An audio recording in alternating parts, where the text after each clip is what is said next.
How I'd do it. The ultrasound-guided rectus sheath block from the Department of Anesthesiology, Pain Medicine and Critical Care at AIIMS, New Delhi, India.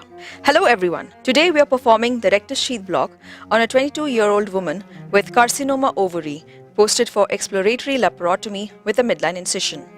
Here we are using a high-frequency linear transducer probe placed transversely above the umbilicus and scanning from medial to lateral side. In the midline lies the linea alba, and as we go laterally towards one side, we can see the bulk of the rectus abdominis muscle, enclosed within the anterior and the posterior rectus sheath.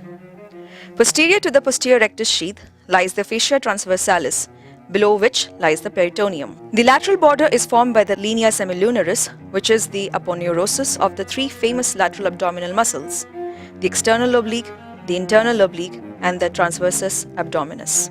We are infiltrating 2 ml of 2% lignocaine into the skin and subcutaneous tissue of our awake patient under adequate monitoring in the pre-op holding area. A 22-gauge 50 mm nerve block needle is next inserted in plane from the lateral edge of the probe.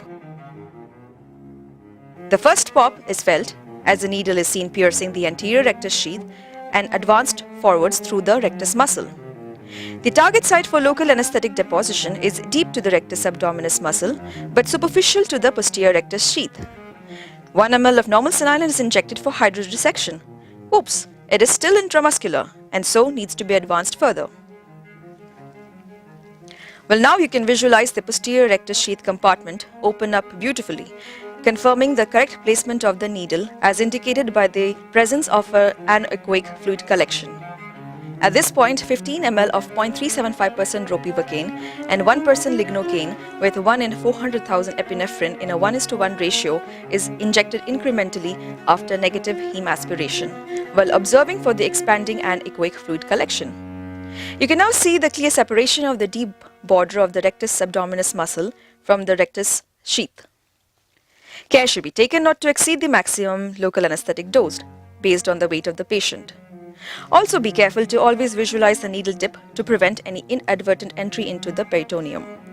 The deep epigastric arteries are also located here and color flow Doppler can be used to confirm their presence, and heme aspiration should be negative before LA injection. After local anesthetic injection, the transducer can be translated in a cephalid to caudate fashion to visualize the spread within the posterior rectus sheath compartment.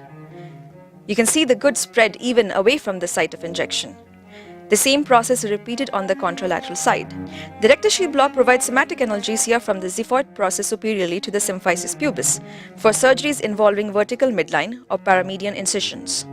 As part of a multimodal analgesic regimen, they provide satisfactory post-op pain relief and hold excellent potential in an ERAS setup in decreasing the overall opioid requirements. It was appropriate in our patient here as it provided us with the advantage of the notable lack of sympathectomy and hypotension commonly associated with an epidural that might have resulted from the decompression of ascitic fluid.